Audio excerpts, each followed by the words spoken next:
The rise of English Literary criticism.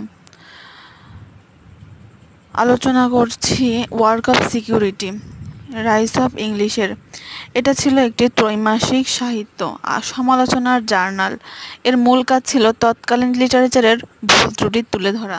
এরা সমালোচনা করত কিন্তু এর সমাধান দিত না, অর্থাৎ লিটারেচারের ভুল খুঁজে বের করত কিন্তু কোনটি সঠিক বা কোনটি কিভাবে লিখলে সঠিক হবে তা এই জার্নাল তুলে ধরতো না। তবে এটা সাহিত্য সমালোচক হিসেবে খুব ভালো কাজ করেছে। আবার তৎকালীন সময়ের বিভিন্ন সমস্যা ও ত্রুটি নিয়ে তুলে ধরত কিন্তু এর সমাধান দিত না। তাই ইগলটন ত্রুটি নিয়ে এর কাজ এবং এর উদ্দেশ্যকে ব্যর্থ প্রচেষ্টা হিসেবে উল্লেখ করেছেন। সাহিত্য কিভাবে পাঠ্য সিলেবাসের অন্তর্ভুক্ত হয়, এখন আসি এই কথায়। ফর ওম্যান এ সম্পর্কে ইগলটন বলেন, তৎকালীন সমাজের মেয়েরা বিজ্ঞান ও প্রযুক্তি নিয়ে লেখাপড়ার সুযোগ পেত না, অর্থাৎ তাদেরকে এই সুযোগটা দেওয়া হতো না। তাদেরকে শুধুমাত্র লিটারেচার পড়তে দেওয়া হতো, অর্থাৎ তাদেরকে একটু অবহেলার চোখে দেখা হতো। আর এভাবেই লিটারেচার আমাদের পাঠ্য বইয়ে অন্তর্ভুক্ত হয়। Civil service examination.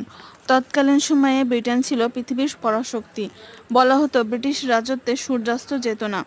যেহেতু বিশ্বের বিভিন্ন দেশে তাদের কলোনি ছিল, তাই যারা সিভিল সার্ভিসে যোগদান করত তাদেরকে লিটারেচার পড়ানো হতো। এর কারণ হচ্ছে তারা যদি নিজের দেশের ইতিহাস, ঐতিহ্য এবং সাহিত্য না জানতে পারে, তাহলে তারা তাদের ইতিহাস, ঐতিহ্যের প্রভাব অন্য দেশে ফেলতে পারবে না। তাই তাদের সিভিল সার্ভিস পরীক্ষায় লিটারেচারকে বাধ্যতামূলকভাবে পড়ানো হতো। এতে করে অন্য দেশে গিয়ে তারা নিজেদের দেশের কালচার তুলে ধরতে পারত। আর এভাবেই ইংরেজি সাহিত্য বিশ্বজুড়ে ছড়িয়ে পড়ে। এখন ইংলিশ সামারি আলোচনা করছি। ব্যাকগ্রাউন্ড অব দি এসে। Eagleton tells how literature has come to the present age and how literature prevailed over religion, as well as how the English language and culture has spread across the world. By the mid-Victorian era, people's faith